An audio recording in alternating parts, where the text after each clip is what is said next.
thinking about what you've lost, that's going to keep you from flying. But God didn't give you wings so you can stay on the ground. He didn't say you will mount up like chickens. He called you an eagle. A bad attitude will follow you around.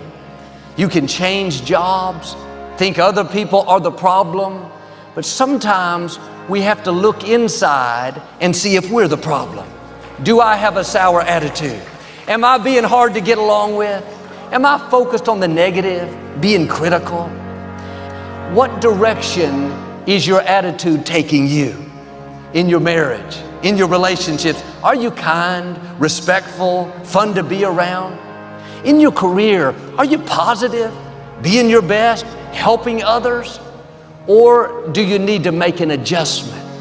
Don't wait till it's too late, till the relationship comes to an end, till the company says they don't need you anymore.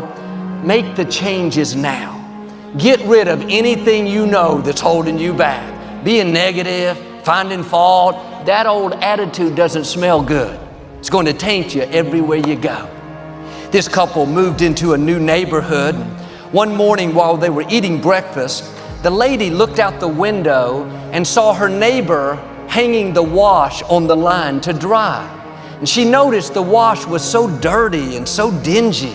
She said to her husband, "That neighbor doesn't know how to wash. The clothes aren't clean. She must not even use detergent." Week after week, she looked out this window and saw the clothes and made the same comments about how dirty the laundry was. One morning, she looked out the window and the clothes were as clean and bright as could be. She couldn't believe it. She called her husband in, said, "Look, she finally learned how to wash. I wonder what happened." The husband smiled and said, "Honey, I got up early this morning and cleaned our window." The problem was the window the lady was looking out was not clean. Many times, how dirty our neighbor's clothes are depends on how clean our window is. The scripture says, "To the pure, all things are pure." And if you're always finding fault, complaining about the traffic, critical of your spouse, may I suggest your window is dirty? The problem is not external, it's internal. You're looking through a tainted filter. And at some point, we have to look in the mirror and say, maybe I'm the one that needs to change. Maybe I've developed a habit of seeing what's wrong rather than what's right. Maybe I've trained myself to be negative, disrespectful, hard to get along with.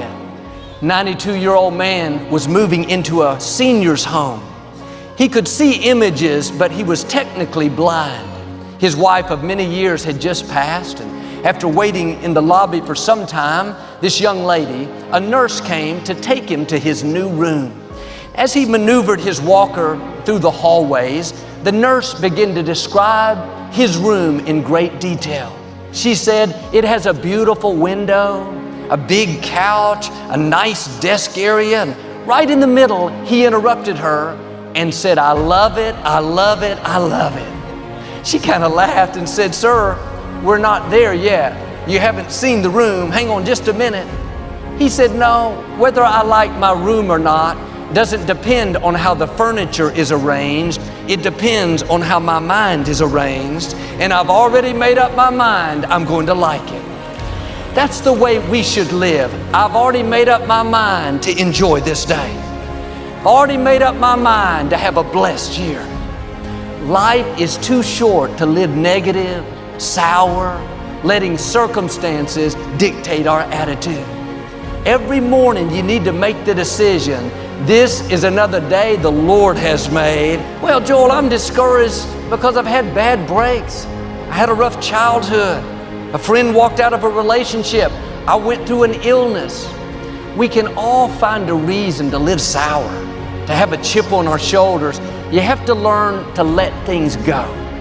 What's happened in your past cannot stop what God has in your future. God wouldn't have allowed it if it was going to keep you from your destiny. But if we go around discouraged, why did it happen? Why did this door close? That's going to keep us from the new things God has in store. And the scripture says, the rain falls on the just and the unjust. No one is exempt from difficulties. But here's the key. If you'll stay in faith, that setback is setting you up for God to show out in your life. Father, you said you'd give me beauty for these ashes. You said what was meant for harm, you would turn to my advantage. So Lord, I want to thank you that I'm not only coming out, but I'm going to come out better. In the scripture, Job went through a great trial. Wasn't fair. He didn't do anything wrong, but everything fell apart. And at first, he had a bad attitude. He complained and was bitter, but he didn't stay there.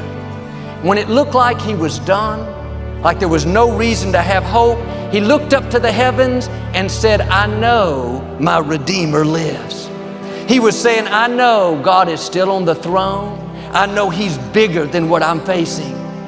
If he would have stayed bitter, angry, discouraged, we wouldn't be talking about it. When it was all said and done, Job came out with twice what he had before.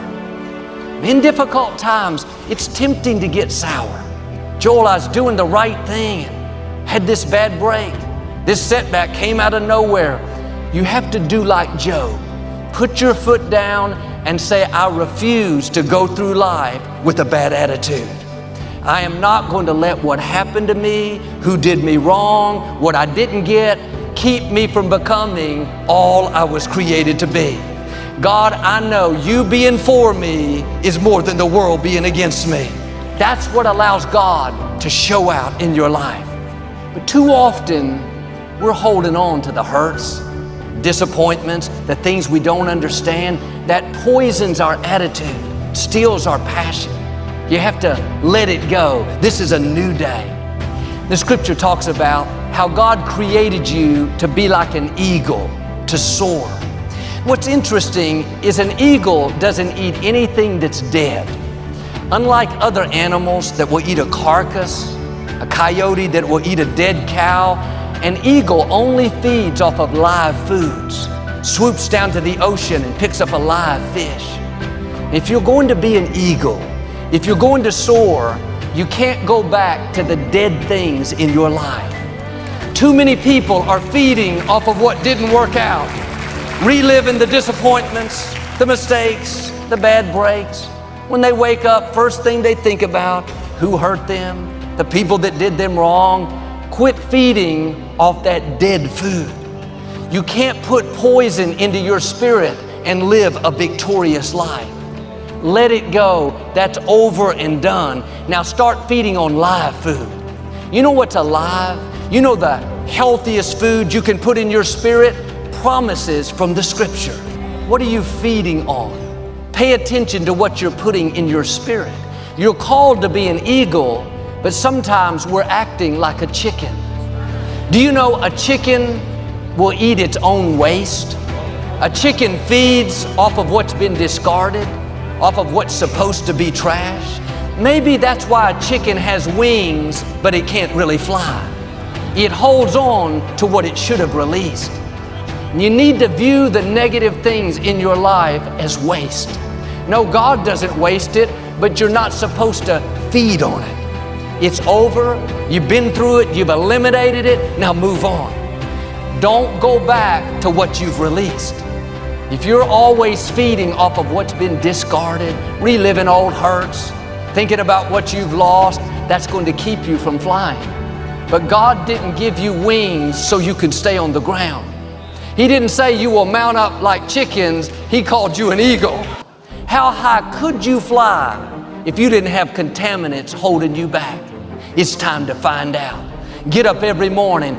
This day is a gift from God. It is filled with possibilities, new ideas, new friendships. Focused on the good, focused on the possibilities. If you'll do this, I believe and declare you're about to lift off.